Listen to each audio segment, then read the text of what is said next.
ko njye nemera ko habaho abantu b'inyana zimbwa. Ikipe y'igihugu y'u Rwanda ntabwo ibiri favori ku kujya mu gikombe cya Afurika.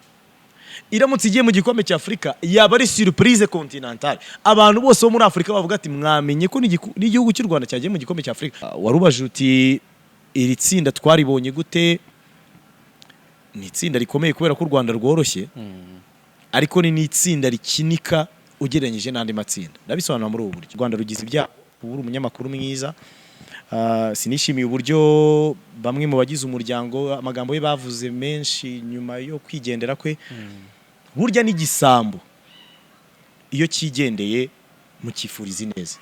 Numvise umugore we akaburana ngo na kontake ngo sinza aho imodoka iri. Come on. Umuntu yigendeye, ibyo ni ibintu ushobora gukurikirana udakoresheje media. Ntabwo nishimiye uburyo umuryango we by'umwihariko umugore we yavuze cyane na mbere yuko bashyingura. Ayo ndamubonye ntambonye fata imyaka umaze mu muziki wakabaye utekereza ibyisumbuyeho. Hip hop y'u Rwanda byararangiye. Hip hop y'u Rwanda byararangiye. Hip hop y'u Rwanda byararangiye. Iyo ngiye kwivuga nshobora no gufatwa n'ikiniga. Ndashaka kumenya ukuntu managinga gufana Reyo no gukorera Gasogi.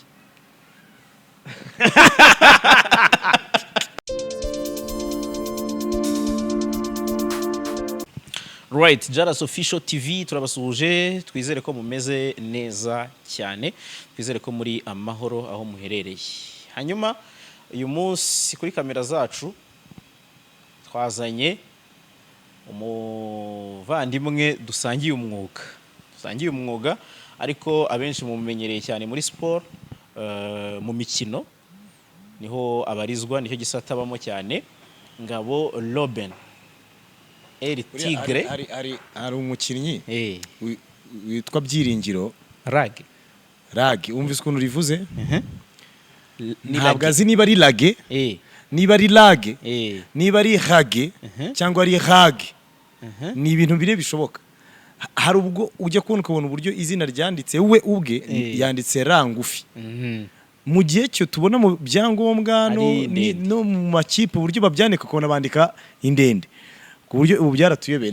Ahubwo nako kanuvuze wamugana nge nkunda kumva harabanyita Roben, harabanyita Ruben, harabanyita Roben, ariko mu by'ukuri je nitwa Roben. Ni rangufi na O na B na E na N. Ni Roben. Ya ni izina ryo muri Bibiliya, ni izina ry'Abanya-Israeli. Ariko ntabwo nitwa Ruben, sinanitwa Roben, nitwa Roben. Ibintu byabaye kuri Roben urabizi wo muri Bibiliya. Mfura ya Yakobo amateka mbanyazi neza kuva ku muryango mukuru wari we kwa Roben nyine kumanuka kugera kwa Benyamini. Urabizi ariko ko amateka yanjye ajyanye na Bibiliya cyane. Niyo mpamvu ngatangireho n'ubundi ko nari nzi ko ibyo bintu ngiye kubivuga ubizi nyine kabisa. Keva ari guseka kubera ko ejo twakiriye umuntu abivugaho avuga ku mabara nyine y'uwo muntu, niyo mpamvu bise bihurirana. Umuntu witwa Keve inshuti yawe iri inyuma ya kamera. Nkurikije uburyo mubona ni umuntu ufite ubumenyi kuri Bibiliya butariho. Ntabwo na gato. Nk'ubu tumutunguye tukamubaza ngo igitabo cyo kuva iyo kivuye kuko abanza intangiriro akurikiraho kuva igitabo gikurikiraho ni iki? Ntabwo yabimenye. Akivuze yaza muri frame. Ntabwo yabimenye. Anyways umeze neza ariko. Ndaho ndakomeye, nizere ko nawe umeze neza. Nanjye meze neza, najyaga mpata abantu ibibazo imyaka ibaye myinshi, ubu nanjye ngiye kubihatwa rero. Cyane. Uyu munsi impamvu nanjye wumvise natantaga habuze gato ngo nkubaze niba umeze neza mbere yuko bimbaza. N'ubundi urabimbajije. Uyu munsi rero twakwiyambaje kubera ko haciyemo iminsi mike cyane habaye tombora ya CAF y'uburyo amakipe agomba kuhatanira amatike ajya mu gikombe cya Afurika. So u Rwanda narwo rwatomboye itsinda ritoroshye. Nk'umunyamakuru, nk'umusportif, nk'umusesenguzi w'imikino, hari icyo wabitubwiraho. Twagutumiye tugira ngo hanini twibanda aho hantu, ariko ntibivuze ko n'ubundi nka Roben nzi udakurikira n'ibindi bintu. Nshobora kugira gutyo ukumva nkubajije n'ibindi bitari imikino, kuko nzi ko ukurikira hafi ya buri kintu cyose gifite aho gihurira n'amakuru. Sinaza ngo nkubaza intambara ya Ukraine n'Uburusiya, ariko sinabura kukubaza nti mu bojori y'isinyana y'izimbwa nawe urimo JALAS nawe waba urimo muri abo bantu kera umuhanzi witwa Kamishi muramwibuka ego Adolphe Bagabo kuri radio y'abayisilamu hano mu mujyi hari ukuntu yanabitandukanyaga akajya avuga ko ari Kamishi ariko kuri radio ari Bagabo Adolphe ku buryo ushatse kubihuza wamuhamagara nko kuri radio umubwira uti wampaye indirimbo ya Kamishi ntabwo cyangwa wamuhamagara ukavuga ati Kamishi ntabwo akwitabaga yarakubwira ati wibeshye akaba nubwo akubwira ati Kamishi ntabwo indirimbo zarazizana aha ngaha kandi ari uri mu kubikubwira yarafite ikiganiro cyitwaga request line show cyabaga mu gitondo mu masaha y'isa 5 rwose cyabaga twanaga n'umukobwa witwaga Sifa ahantu baba ubanza nawe yaragiye bari bafite jingo yatangiraga bavuga ngo harya ngo abantu bakunda umuziki noneho agatajyamo akaririmbo ka TNP kitwa ku bwinshi ngo ku bwinshi ariko harakandi yahitaga arenza aho kavuga ngo nawe urimo nawe uri muri abo bantu nyine bakunda umuziki none ndibaza niba wowe JALAS mu bantu jori y'isinyana zimbwa nawe urimo wenda ntitujya kuri icyo cyane cyo kuvuga ngo no kubivuga terme irashoboka ahubwo uko kuntu yabivuzemo nawe wemeranya nawe ko njye nemera ko habaho abantu b'inyana zimbwa no kuvuga ngo iyo umuntu umwisimbwa hari igihe bitumvikana neza kuko nyine hari ni itungo ariko hari abantu babura ubugabo hari abantu babura ubumuntu rero ubwo jori yahisemo kubita inyana zimbwa wenda nawe ushobora kuzabashakira irindi zina ubita disrespectinga kugira ngo bigaragaze ko ari umuntu watakaje ubumuntu ariko mu by'ukuri ntabwo namutera amabuye uriya jori mfite ukuntu mukunda ari free ni umukobwa wihaye ni umukobwa ufite ubuzima ufite amafaranga ufite izina ufite ibintu byose ariko akanagumana freedom uzabibona mu buryo abagore bihaye barabura abagore bihaye iyo umutunze mikoro nka gutya ukamushyira kamera imbere aguha amagambo gake abaze uzabibona kuri wa mubyeyi w'umuhanzi utuye hakurya mu Bugesera ni umukire afite amafaranga agenda mu modoka nziza ariko bumva ashaka kubyoroshya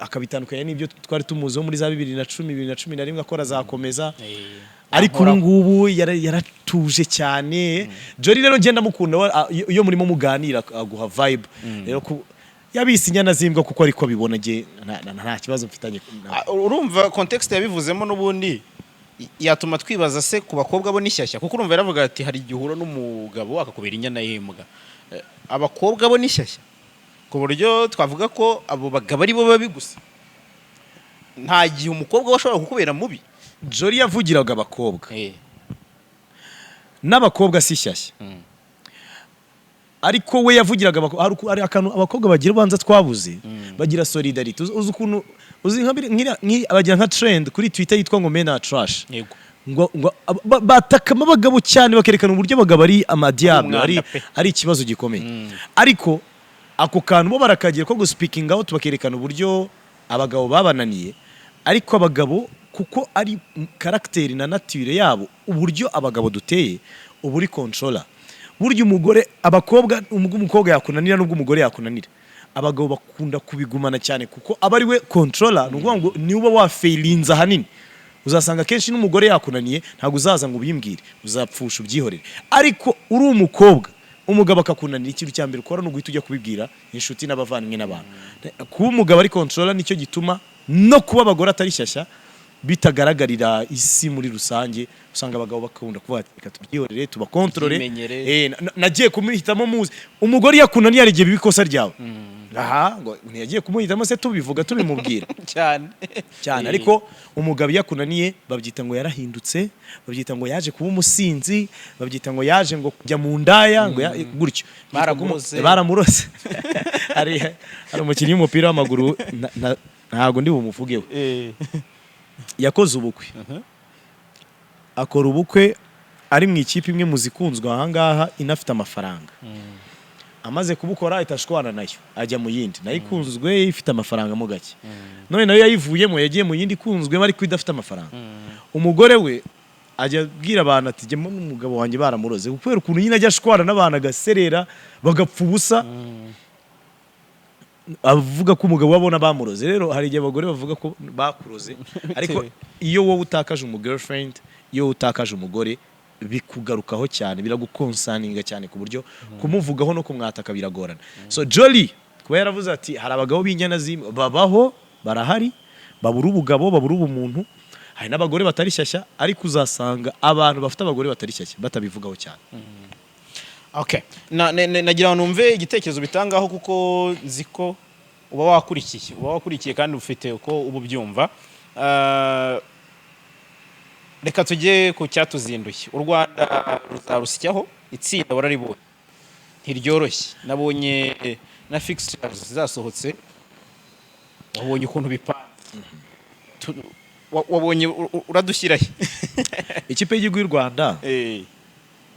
Ikipe y'igihugu y'u Rwanda imaze imyaka 18 itajya mu gikombe cya Afrika.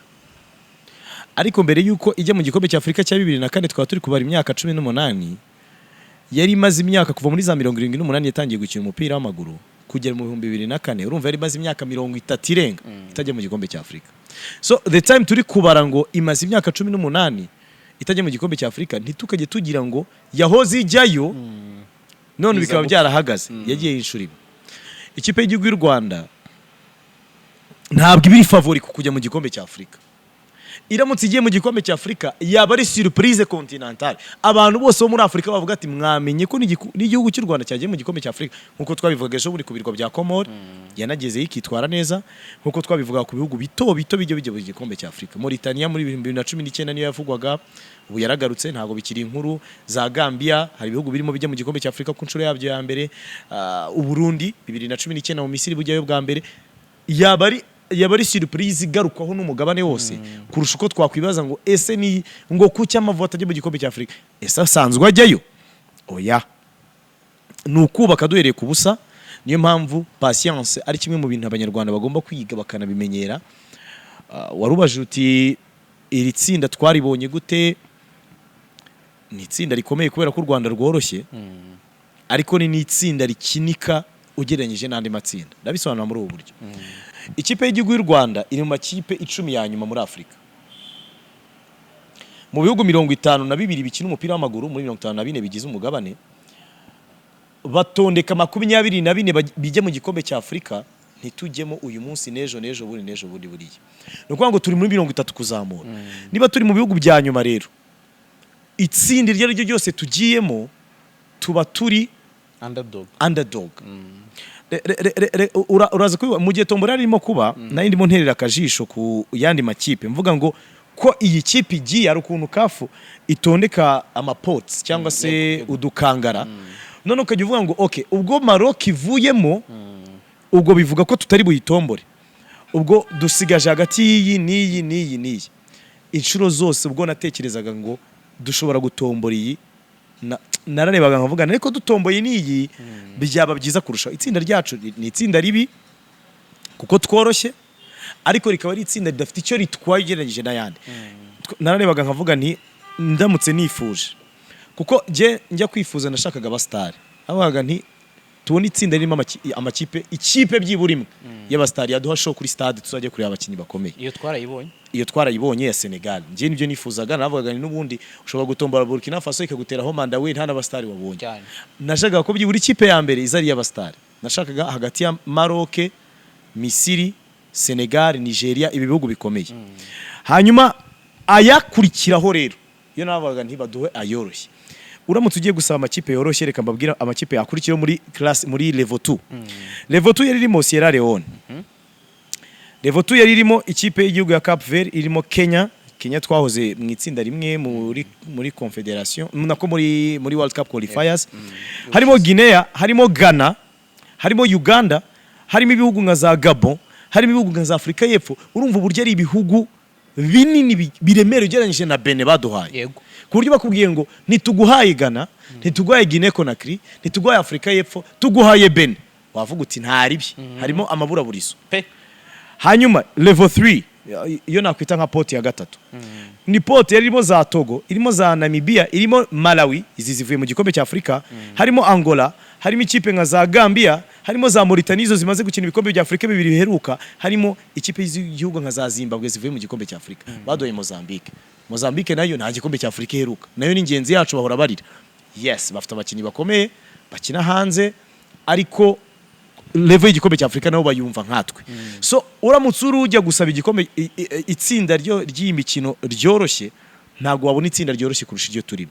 Ariko nanone ko u Rwanda rwacu ruri hasi, ubwo biri aho ngaho dushobora kutabona itike y'igikombe cya Afrika, ariko atari uko twatomboye nabi, ahubwo ari urwego rwacu. Urwego ukikomoza ku rwego, abashinja Mashami Vincent kudindiza urwego rw'Amavubi n'Amavubi muri rusange, ubivugaho iki? Ko ni ikintu cyabaye comment y'igihe kirekire cyane, noneho kikanahurirana n'icyo kuvuga ko afite ubucuti bwihariye n'abakinnyi adahindura, nta kurema amashyashya, ibyo byose nyine bikazanisha fitire y'ayo Mavubi. Ikintu nkundirira asubiza Jules JALAS nuko yahoze avuga ngo ndakurikirana cyane, ibaza ukuntu nawe ubukurikirana ukamenya muri sport yacu ibyo dukora, ama comments dukora. Vincent simushinja kuba Amavubi y'u Rwanda ataragiye mu gikombe cya Afrika. Vincent Mashami simbimushinja kuko si rwo rwego, sinarwo rwego rwe, kuko hari igihe uba ufite ikipe nto muri level, abakinnyi bari average batari ku rwego rwo hejuru, ukaba wabazamurira urwego. Ntago ari rwo rwego rwe, si ibyo twari twiteze n'ubundi kuri Mashami. Ibyo yakoze ku rwego rwa CHAN kugeza u Rwanda muri kimwe cya kane muri CHAN yabereye muri Cameroon 2021 mwaka ushize, ni very perfect. Igihe performance ya Mashami narayikunze, ntabwo byari bibi. Igihe mu gitangazamakuru nkorera navugiye bwa mbere ngo Mashami Vincent akwiye kwirukanwa mu ikipe y'igihugu ejo, ni igihe Mashami Vincent yatsinzwe home and away n'amakipe y'abaturanyi Kenya na Uganda muri World Cup qualifiers.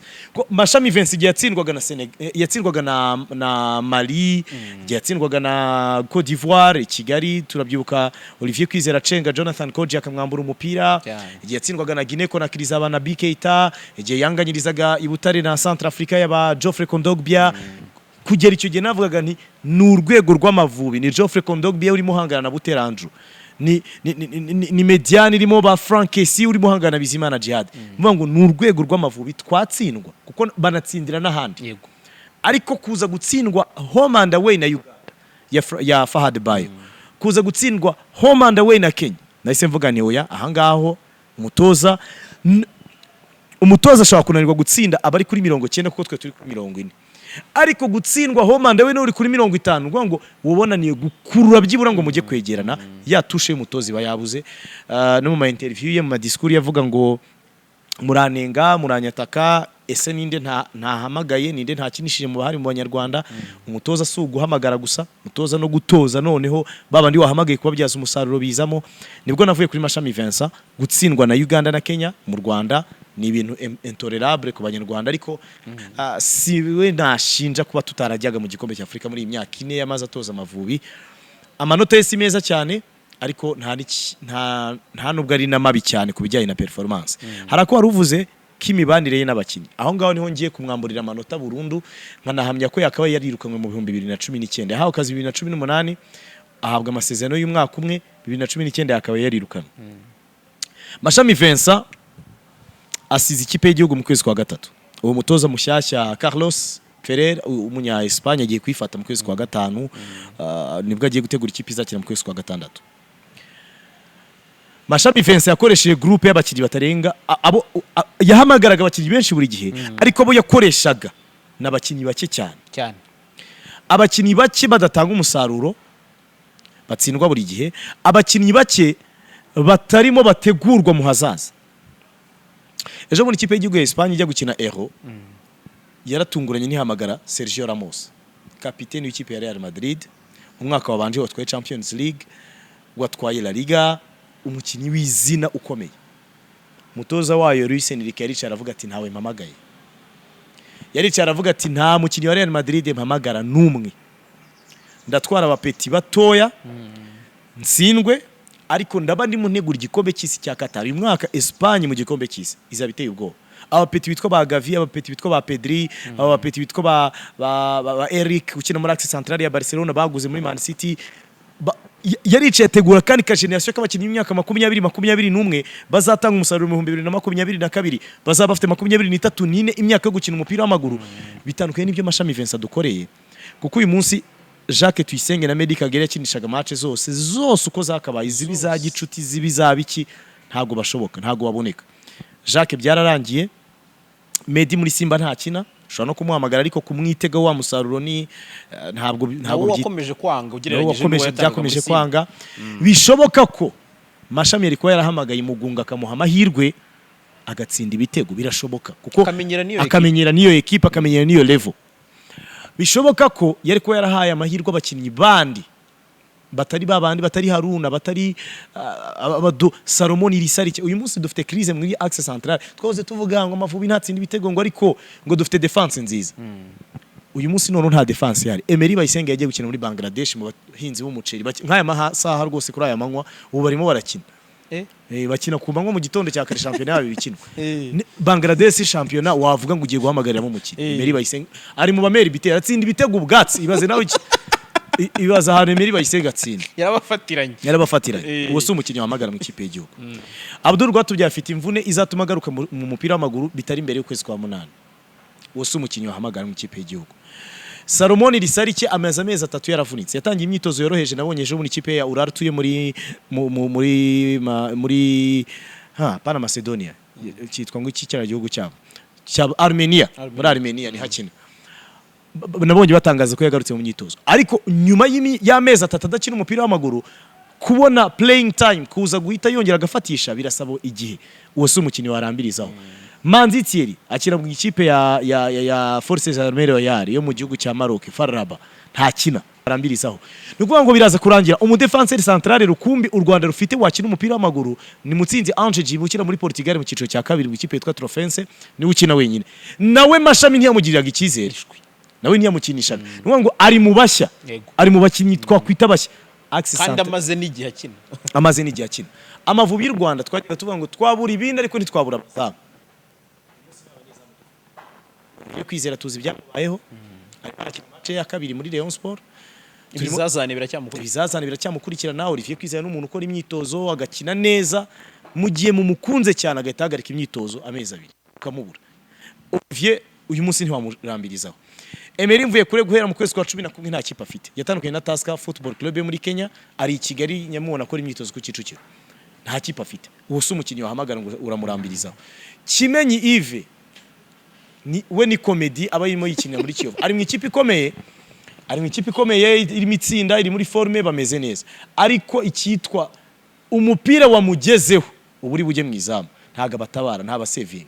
Kimenyi Yves ari mu banyezamu, ibaze kuba Kiyovu ari best performers muri uyu mwaka, ariko ugiye gutondeka 11 bese Kimenyi ntiwamushyiramo, nukubera ko atabafasha ntaga ba saving na gato.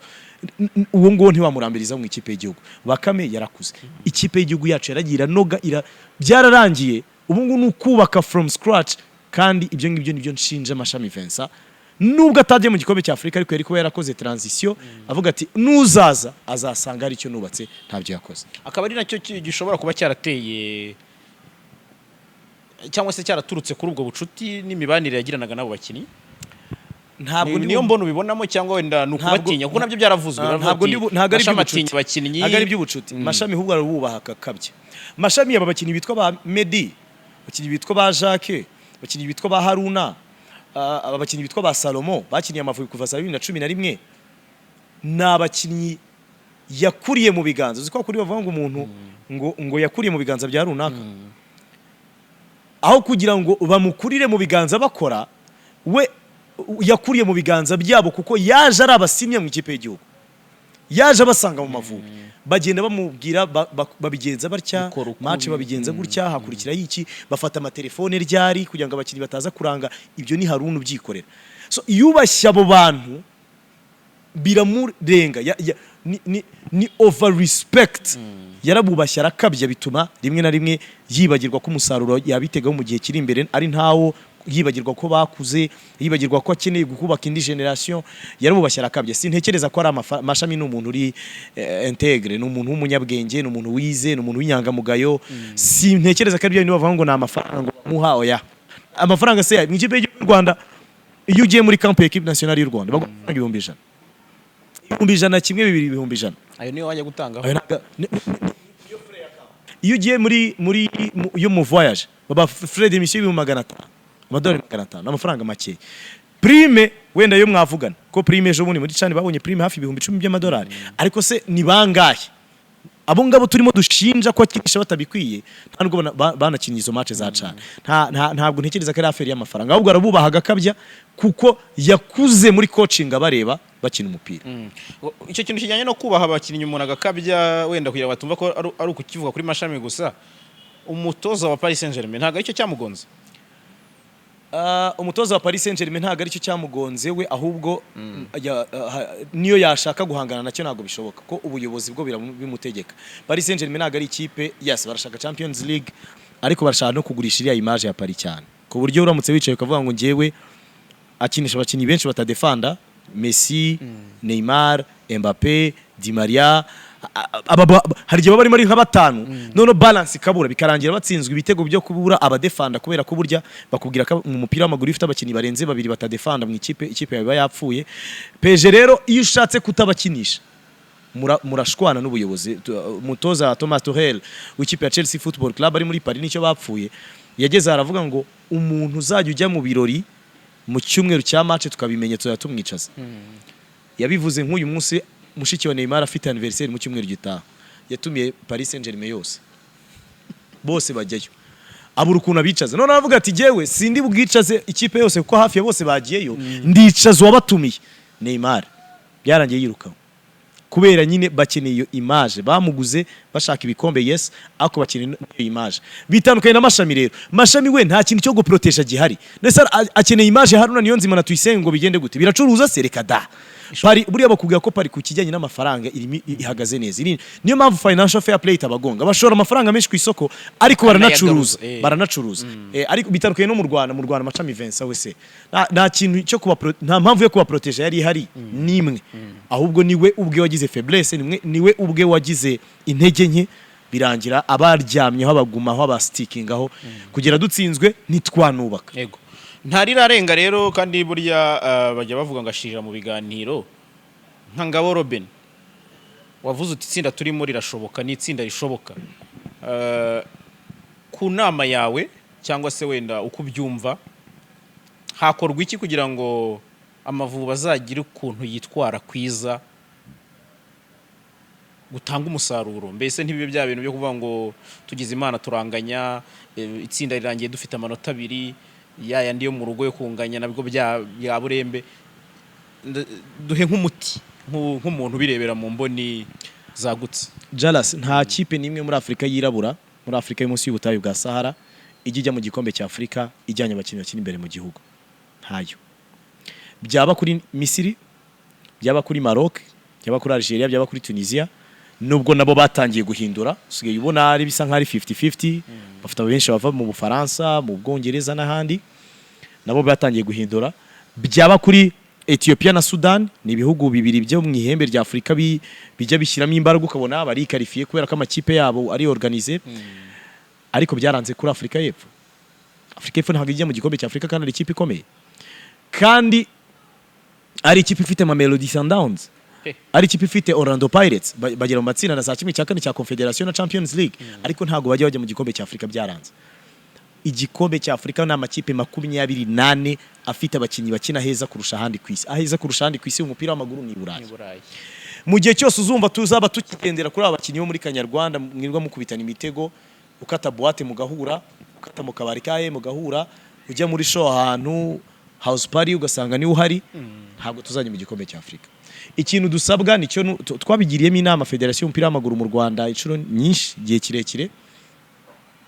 Ikintu dusabwa no gushaka abakinnyi bo hanze y'u Rwanda. Turasabwa gushaka abakinnyi bo hanze y'u Rwanda. Hari igihe dushobora kwibaza ngo se barahari? Yego. Buryo u Rwanda rugira abakinnyi tudahama. Amateka y'u Rwanda twemerera kugira abakinnyi. Yahe abakinnyi abaturage abanyarwanda mu myaka 30 ishize 20 n'ingahe 28 mbere gato ya genocide yakorewe abatutsi na nyuma yayo gato baragiye muri Kongo, mu mahanga ya kure, harabagiye babyarirayo, babyarana n'abaturage baho. Dufite abakinnyi, hari initiative twakoze aho nkora dusubiramo tureba abakinnyi bose bashoboka kuboneka bari eligible bashobora kwemerera baramutse bemereye gukinira amavubi FIFA yakwemerera ko badukinira ni benshi. Harimo n'abakina mu makipe mudatekereza. Hari abakina muri Manchester United, Emeran, umwana wa Fritz Emeran Nkusi wakiniye ikipe y'igihugu y'u Rwanda ari muri Manchester United. Hari umukinnyi witwa Mugabe wakina muri Arsenal. Hari abakinnyi, hari umukinnyi ukina muri Bayern Munchen witwa Eric sinibuka. Hari umukinnyi ukina muri Mechelen mu cyiciro cya mbere mu gihugu cy'ububiri yitwa Mitsindo. Hari umukinnyi, dufite abakinnyi benshi ariko ni question yo kubegera. Kuko abo ngabo mvuze bari mu kigero cy'imyaka 20. Umukinnyi mu kigero cy'imyaka 20 ufite eligibility yo gukinira ubufaransa, uri ufite ubushobozi bwo kuzakinira ububirigi, ufite uburenganzira bwo gukinira Norvege, biragoye ko yapfa kukwemerera. Bisaba iki rero? Convincing skills ntago ari umutoza Amashami Vincent, ntago ari umutoza Carlos, oya ni ibintu byaguka bikajya muri leta, bikajya muri ministeri, bikajya muri ferwafa ku rwego rukuru.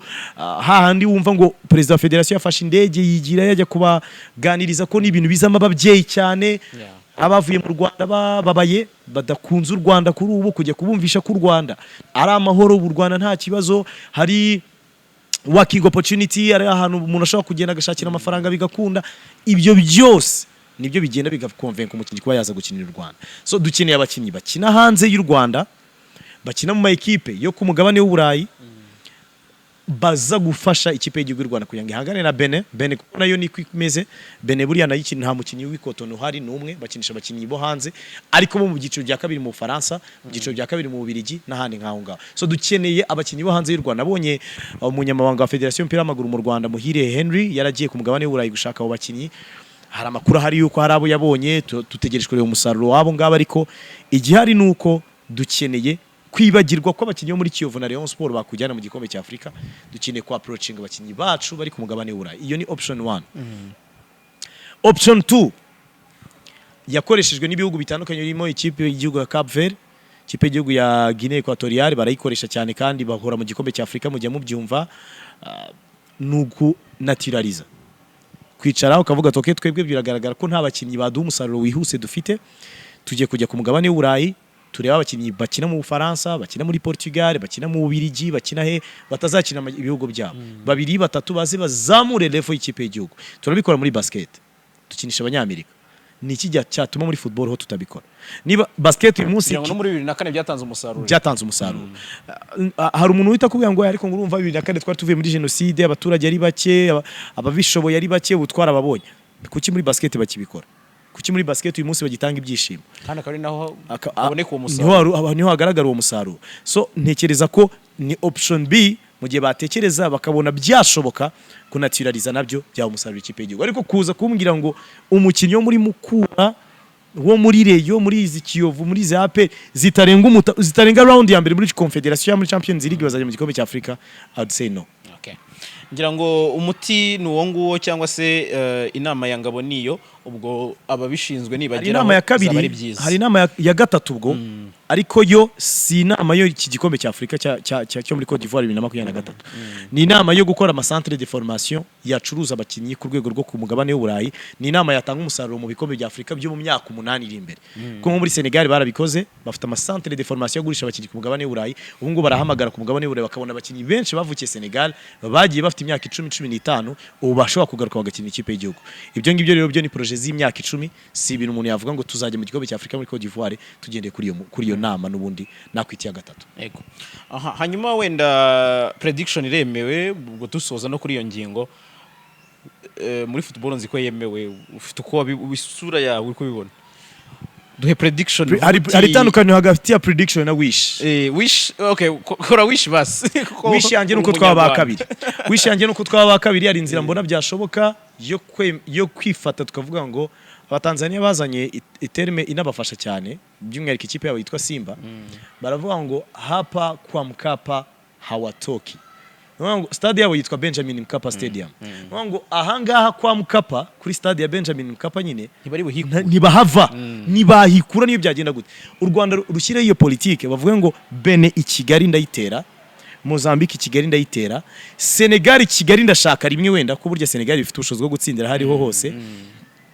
Cyangwa ndayitera kuri synthetique, abakinnyi b'amakipe akomeye nk'aya ngari igihe synthetique badashyiramo imbaraga zabo zose, aho ngaho ukavuga ati nta manota 9 nizeye, cyangwa 7 byanze ko byagaragaye ko iyo ugize 10 wikarifiya ubwo jya bivuga ko uramutse ubonye 7 yo mu rugo gutsinda match ukanganya ya Senegal waba usigaje gushaka 3 yo hanze. 3 yo hanze nayahe no kunganyirizayo ugatsindwa na Senegal diamniadi yo kuri stade yabo nshyashya ariko ukavuga ngo nzanganyiriza muri Benin nzanganyiriza muri Mozambique ubwo jya bivuga kuri bwikarifiye utuje cyane utavunitse utagowe ariko ubundi mu by'ukuri iyo yari wish hanyuma prediction none ndamutse mbaye netre nkavuga ni apana umunyarwanda apana ibyo bintu u Rwanda nabona ruzarangiza mu gatatu gute ni Senegal ya mbere ni Benin ya kabiri Benin n'abanyaburayi atari uko bafite abakinnyi bakina hakomeye kurusha Mozambique oya ko Mozambique ifite Reinildo akina muri Atletico Madrid ifite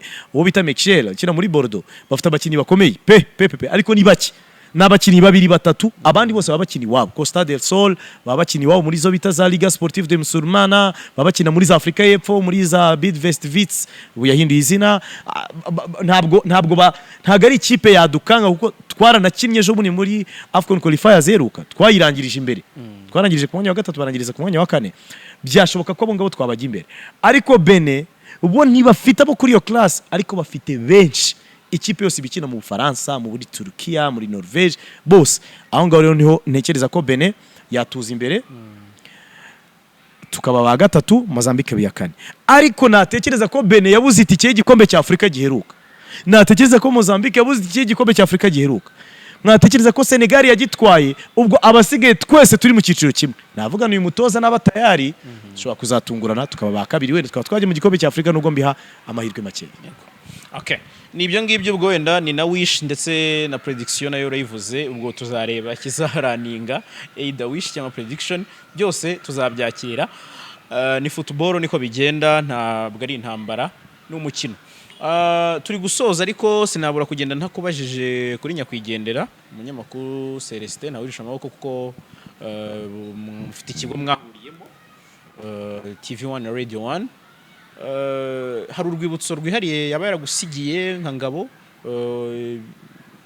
ku mibanire yawe nawe bihariye cyangwa se wowe ubwawe ukavuga uti uyu muntu mufite urwibutso professionally ntabwo mu mibanire si generation yanjye buriya n'umukuru n'umugabo mukuru ni n'umugabo wari ufite character yo kubana neza na rubanda n'abantu bose ku buryo ntiyari best friend ntiyari wa muntu tuhorana twirirwana ariko mfite ibyo namwigiyeho niyo mpamvu ze nti professionally ni umuntu wafasha umwana wafashije abakiri batoya kuzamuka turimo yarafite ikintu yihariye buriya mu itangazamakuru abantu bajye bumva inkuru zo kuri televiziyo zo ku maradiyo buriya ziba zisomye ntabwo ari umuntu wicaye ngo atere story ni inkuru umuntu yicara akandika akaza kuyisoma rimwe na rimwe akaneditinga agakuramo ibyo yasomye nabi bikaza gusohoka bifite umujyo mwiza. Celestin ntabwo yandikaga Celestin ntabwo yeditingaga Celestin yavuga kuri tele akicara muri recording room aho tufatira amajwi ari buze gusohoka mu nkuru akavuga ibyo avuyemo inkuru yabaga yidoze mu mutwe atwaye imodoka arimo ava kuri tele akavuga ati ndahera hankurikiza aha interview mvanyeyo ndaza kuzishyiramo aha ngaha akabikora mu mutwe akicara akabivuga mu munota umwe cyangwa ibiri agasohoka akahita afata ijwi amaze gufata akongeramo ama interview nta kweditinga nta gukata nta kugira gute yari umuhanga cyane itangazamakuru ry'u Rwanda ribuza umunyamakuru ukomeye yakoze inkuru nyinshi zagize impact kuri rubanda yanakoze inkuru zihukinga muzi inkuru zo mu marimbi muzi inkuru za network y'ibiti muzi ni inkuru nyinshi yari umunyamakuru uzwi w'umustar w'umuhanga bakiri batoya bakwigiraho u Rwanda rugize ibyaha ubura umunyamakuru mwiza. Sinishimiye uburyo bamwe mu bagize umuryango amagambo ye bavuze menshi nyuma yo kwigendera kwe burya n'igisambo iyo kigendeye mu kifuriza neza niko umuco uvuga niko nature y'isi imeze. Sintekereza ko nawe ugiye hari nubwo tutumva ibyo basigaye bavuga ariko nta kwifuza gukurikizwa amagambo mabi kuba rero hari ibyavuzwe ngo yataye umugore ngo numvise umugore we akaburana ngo na kontake ngo sinza aho imodoka iri come on umuntu yigendeye ibyo ni ibintu ushobora gukurikirana udakoresheje media ntabwo nishimiye uburyo umuryango we by'umwihariko umugore we yavuze cyane na mbere yuko bashyingura. Ntekereza ko iyo umuntu yigendeye aba ari igihe cyo babyita ngo nukwera no kwirabura igihe cyo kwikunamira cyangwa se kuca bugufi kishimira ibyi ko ibi byanze bikunze Celestin ibyo yakoreye uriya muryango n'umugore we ibyinshi ni byiza hari byanze bikunze hari ubuzima bugira ups and downs wenda wasanga yigendeye mu bihe batari babanye neza ariko ugiye kureba ibyiza byaba byinshi gupikinga ibyiza ni isomo ngira mu buzima burya mfite teme imwe ngenderaho mu buzima bwanjye ivuga ngo we live to be happy tubaho kugira ngo twishime nta kindi amafaranga ukorera aramutse atagushimishije buryo ushatse wayihorera kubyuka mu gitondo ubizi kuri bwiriza umunsi utishimye ushatse wakwigumira mu buriri tubaho kugira ngo twishime niyo mpamvu dukora niyo mpamvu tubaho rero umuntu akwiye kuba positive akajya picking ibyiza mu bindi byinshi biba byabaye ibi ntago bibura ariko uburyo yaherekejwe harimo amagambo menshi harimo controversy ntago byanshimishije gusa no mugabo nigiyeho byinshi mu itangazamakuru mu Rwanda reka nsozereze kuri iki kidasanzwe dukunda kubyibazaho twese tukavuga tuti ni gute umuntu ukora siporo arafana agira ute nzi ko ufana ntabwo ndi buzi kubaze ariko reka ngendere ku byo nzi bike ndashaka kumenya ukuntu managinga gufana Reyo no gukorera Gasogi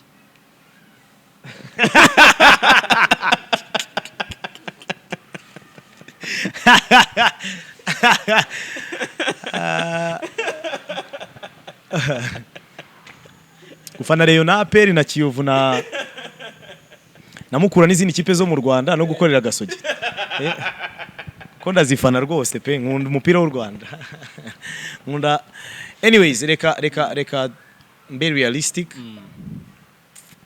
nkorera umukoresha uzi ubwenge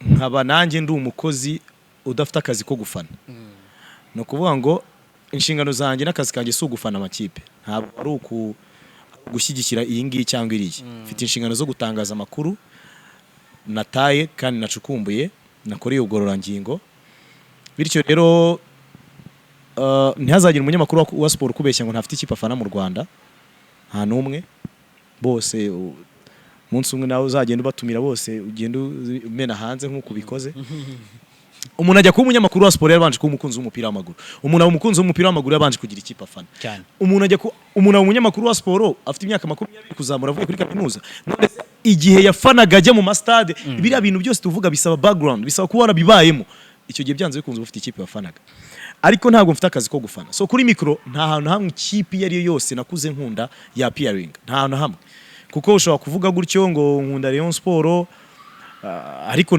njya nyimenada iyo hari ibintu ntemeranya nayo urayizahaza cyambona kuri IG yawe wimereye nawe urumva ushobora kuvuga ngo mfana nkunda Rayon Sport ubwo byaba binagirana isano no kutakunda APR kandi APR njya gishyigikira hari byagenze neza hari biri gukora neza so akazi kanjye si ugufana birananyorohereza mu kazi ntabwo ndi umuntu taking aside si ndi umuntu uheza inguni ufata uruhande icyo cyari kimwe icya kabiri mfite umukoresha uzubwenge umukoresha wanjye ntabwo adutegeka muri radio na TV1 gufana Gasogi ntabwo adutegeka muri radio na TV1 kuvuga neza Gasogi gusa Gasogi tuyivuga neza kuko buriya ni n'ikipe iri ordonnée ibintu byayo kenshi babiri ku murongo ariko nanone niyo hari bitagenda tubigaruka bose nawe tujya tunyuzamo tukavuga turamenya ibintu ntabwo biri kugenda neza KNC rero ni umuntu wumva ni umuntu kuko ari umunyamakuru w'imyaka myinshi yemera diversity yemera ko ari abantu babona ibintu mu buryo butandukanye ashobora kuba bibona gutya je nkabibona kuriya nkatanga igitekerezo cyanjye kagitanga ukwe nuko nk'itangazamakuru rikorwa so nta kibazo na kimwe kibibamo simfana kuri radio simfana hari n'ukuntu iyo umuntu amaze imyaka myinshi muri ibi bintu n'urukundo afitiye abakipe rugenda rugabanuka ugasanga nyine nk'uko waruvuze Rayon Sport ntabwo ikigusaza ngo ngitsindwe ubabare reka iba yaratsinzwe inshuro miliyari yaratsinze inshuro miliyari ureba nta kintu biba bikikubwiye nta neutrality iba yaraje ku buryo nta kibazo na kimwe kibizamo ahubwo ikibazo kiza mu bafana buriya nakoze muri Rayon Sport hagati ya 2017 na 2019 imyaka nk'itatu gikoramo ndi umukozi wayo uhembwa nicyo kintu cyanyasosiye cyane na Rayon Sport cyatumye abantu benshi bambona mu ndorerwamo ya Rayon Sport. Kurya nk'igihe hari ikiganiro nkora mu gitondo cya kare mu museso saa 11 buri amba ndi muri radio, hari amakuru y'imikino nkora muri ayo masaha, ku buryo nk'igihe nsohoka abantu bakanyandikiye na breakings nkuru nakoze ibintu bitabaho. Ewa ni ibintu bizasohoka abandi banyamakuru bazamenye mu byumweru bingahe nabikoze, aho nkabona baranyandikiye bagambye ati akatashe nta kintu tubwiye cya rero rwose ati turakubonye ntutubonye, kuko baba expectinga ko ibintu byo muri Rayon mba mbifite neza kurusha abandi. So banya associate na Rayon Sport kwa ko nayikozemo, ariko si n'ikipe nkurikirana kurusha izindi. Ubu ngubu ndi netre, ubu ngubu nkorera ikigo cy'itangazamakuru kiri netre gikora neza, gikora kinyamwuga, nta hantu mpurira na Rayon Sport ubu ngubu. Ubuse wagenda ntakubaje ku muzikira ko mbyibutse turi twagiye ku muziki nibutse ko nakubisaga flow kuri televiziyo, kuri radio, ari ikiganiro cya radio dukora kiri no kuri YouTube. Abantu baragasharinga bigeraho, ewana umubyeyi wanjye aranyandikira arambwira ati niyi impano se. Ndashaka ko uma comment ku muziki wacu ko nkuzi nk'umuntu ukunda hip hop, nkuzi nk'umuntu wakunze hip hop. Impamvu nongeyeho wakunze nuko ntazi niba ukiyibona nkuko wayibonaga, ko nzi genre ya hip hop kunda. Duhe comment wenda uhereye naho ngaho, wenda ubyinjirire muri mwe comment yawe ku muziki nyarwanda, uko ubibona industry y'u Rwanda iraho ikwiriye kubiri. Njya mbibona ari mbibona nk'umuntu uri ku ruhande, njya mbibona analyse mukora abanyamakuru ba show business batishimiye aho umuziki w'u Rwanda uri, bavuga ngo twakabaye turahatwa kuki tudakora ma biggest hits tugira ama miliyoni 10 views kuri YouTube nkuko abatanzania babikora. Kuki umuziki w'u Rwanda uraho kwiriye kuburi. Our guys, our musicians did their best. Shaka kumbaza ngo kubera iki? Umuziki w'u Rwanda ni industry y'ubucuruzi. Umuziki w'u Rwanda ni industry y'ubucuruzi ugomba gukurira rimwe n'izindi industries zose z'ubucuruzi z'u Rwanda. Mu Rwanda igihugu gito mu baturage bake miliyoni 10 na zingahe, superficie ntoya 26338 km², igihugu kivuye mu myaka 30 ku busa turimo twubaka from scratch, from zero. What do you expect kuri icyo gihugu ku isoko ryo guhangana mu muziki na Nigeria y'amamiliyari y'abaturage? What do you expect guhangana na Afurika y'Epfo y'amabillions n'amabillions y'amafaranga ari muri industry? Aho za Sony Music na za Universal ziba zifite ama offices, aho za Boomplay za aya ma company ama platforms yo gucuruza umuziki abafite ibiro. What do you expect ku banyarwanda baririmba ikinyarwanda kitavugwa n'abantu bare nari ndimo bikorera ubushakashatsi ejo bundi, ururimi rw'ikinyarwanda rwumvwa n'abantu miliyoni 18 ku isi. Ko nigeze kumva ngo ni 40 miliyoni 40 bashyizemo n'abavuga ikirundi, kuko abavuga ikirundi nabo bumva ikinyarwanda, ariko ni miliyoni 18 zonyine. Miliyoni 18 ngo ni iki kinyarwanda abanyarwanda ba hano n'abantu bo muri za Republika ya Demokarasi ya Kongo muri East n'abagande bakeya mu majyepfo, ariko iyo bateranyije ikirundi nibwo bigenda bikabuminga bikagera muri za miliyoni 40. Miliyoni 18. Abo bantu what do you expect kukugura no umuntu selling umuziki w'ikinyarwanda utekereza ko umuziki wagera? Yes, bijya biba ugasanga Malwede iraje abantu bikubise hasi iratumbagiye, ariko iyo ni indirimbo imwe. Umuntu wayikoze afite igihe yindi ntayo. Bijya biba ugasanga Yerusalema iraje iraturitse abantu barayibyinnye kugera no muri Amerika afite yindi yihe ntayo. Consistency mu muziki iza bitewe n'igihugu n'ururimi n'abakumva, abakiriya n'abakumva. Nekereza ko rero kuba byibura abanyarwanda dushobora kubona umuntu ukora miliyoni 10 na Medi, dushobora kubona umuntu nka bageze muri 50 na kuri slowly. Urumva umuntu ushobora abahanzi nka Ben na Bruce Melody bari munsi ye gatoya bashobora ku averaginga amamiliyoni n'amamiliyoni kuri buri ndirimbo basohoye. So they are doing good. Hanyuma icyo ku improvinga ngo ugere ku rwego mpuzamahanga ni iki barimo bagerageza gukora. Ni Bruce Melody wakoranye na Calligraph, indirimbo ikagorwa no kuzuza miliyoni, ariko Mukanyeri yakoze indirimbo z'ikinyarwanda zo mu Rwanda zanga za Henzapo na za Samoya zatwitse. Yes, kuzuza miliyoni byagoranye, ariko najye muri interview muri Kenya baraba bamuzi nka Bruce Melody wakoranye na Calligraph Jones, baba bamubaza ati indirimbo Samoya wakoze ni ibijyanye n'iki nawe nimo nebe interview ejo bundi yakoze kuri Kiss FM ya Kenya bamubaza bati iyi ndirimbo yitwa Samoya ko tubona ifite views nyinshi wavuzemo ibijyanye n'iki niba yizi ntibazaho biva naho byerekeza ariko featuring zirafasha kubasani nekereza ko zirimo biri buze kugaragara ko hari akamaro usubijeho n'abantu bavuga ko collabo zo hanze nta kintu zimaze kuko babona zitatumbagiye ngira ngo nejo fata ku mavuta arimo posting ati Melody yagiye gushaka Inos B ati bimaze iki ariko turabizi ko collabo ari mu bisheke fata ni inshuti yanjye buriya rwose tujya twicara tukanaganira tukanarisangira nakubonye ntumbonye ayo ndamubonye ntambonye fata imyaka umaze mu muziki wakabaye utekereza ibyisumbuyeho kereka niba ari kwa kundi umuntu avuga ati let me stay in my position let me stay negative biraza kumfasha mu buryo ubu cyangwa buriya ariko ikintu bita umuziki ni ikintu kireberwa muri angle irenze views umuziki neze reka nguhe urugero sibyo indirimbo yitwa Weekend ya Eddy Kenzo si biggest hit ya Uganda ifite miliyoni 6 hari indirimbo zo mu Rwanda zirusha views cyane hari indirimbo ziba zikunzwe zicurangwa mu mabuwate zirenze cyane ariko zidafite views nyinshi kuri YouTube indirimbo ya Bruce Melody na Harmonize yitwa Crazy Something Totally Crazy ntabwo yanailinze hit nkuko yakoze ikinyafu nkuko yakoze Samoya nkuko yakoze ikinya nkuko yakoze na za Abu Dhabi ariko iriya ndirimbo najye guperforminga muri stage ya Dar es Salaam akayishyiramo abatanzania bazayimenya bazayibyina nihagira umuntu wo muri Tanzania ujye gutekereza umusani wo mu Rwanda wo kuzana azamuzana Bruce Melody nubwo wenda hazaba hari abandi basani bazaba bari gukoresha izo views bazaba bari gukora izo views zo mu Rwanda so gukora collabo byakabe bireberwa muri angle yitwa breaking through the borders ujya muri Afrika ujya mu mugabane muri rusange kurusha uko byareberwa kuri mega hits z'imbere mu gihugu indirimbo zo mu Rwanda zirebwa n'abanyarwanda uzabirebe indirimbo z'abanyarwanda zirebwa n'abanyarwanda ubwabo niyo mpamvu uzasanga imbere mu gihugu hari ukuntu babireba kuri YouTube indirimbo zacu zirarebwa iyo ugiye kureba mu top 10 y'u Rwanda mu trend ziba ziri hejuru naho ndeba loyo ya Juno buryo iri hejuru ariko ni nacyo cyadufasha abaturage b'abanyarwanda bagezeho bakunda umuziki wabo barimo barawukonsoma kabisa cyane ariko nibiga gukora izi collabos batiteze umusaruro wako kanya bizazamura umuziki wacu byisumbuyeho kuko umusaruro wako kanya nuguhita ubona concert ntazo bazahita babona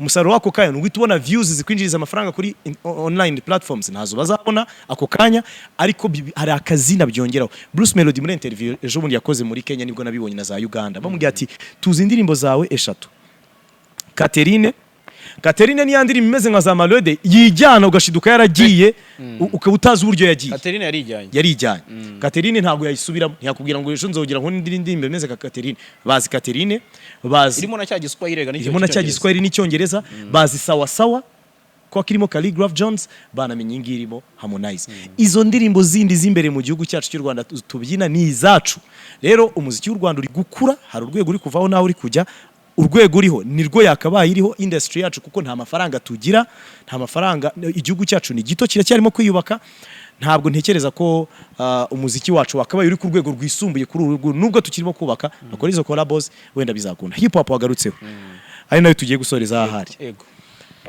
hip hop y'u Rwanda byararangiye hip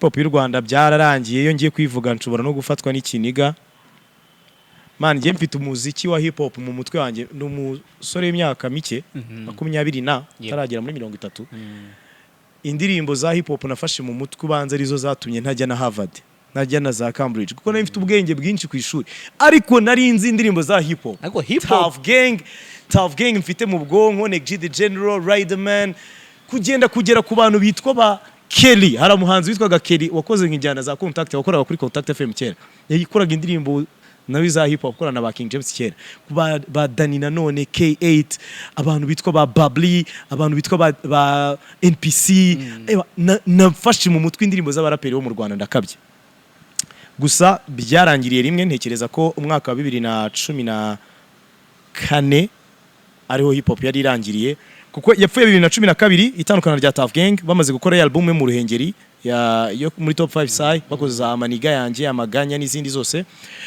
iriya era ivuyeho n'ama collabo Paxson yajyaga akora avuyeho ama All Stars yajyaga akora avuyeho bakomeje gucuruza ibyo bakoze kugera 2014 kugera Jay Polly atwaye Guma Guma byari birangiye umuziki wa hip hop warurangiye ubu ngubu nsigaye ndyoherwa na lyrics ndicara nyine nkumva Kevin n'umuraperi mwiza kompoza neza cyane album ya Mr Kagame narayikunze ifite indirimbo yitwa Kigali nziza cyane ubundi hip hop nakundaga test yanjye ni ukuri ya hip hop ndi buze nkicara nkavuga ni JALAS sinkwemera nkabimanura muri flow apana ibintu byo guca ku ruhande ibintu byo kwandika ngo ubuzima bro ubuzima buradukanda twese ntabwo indirimbo zahindura ubuzima ngiye nkunda umuntu ukoresha ukuri nkicara nkavuga ahangaha se Buda avuze ngo igihe muri biho iki wenda ahantu yanditse ngo Tom Close atarabona lisanse Guma Guma ikiri mu mishinga music itaraza amakara wumva none DJ Adams ataraza wumvaga none arimo aranailinga abantu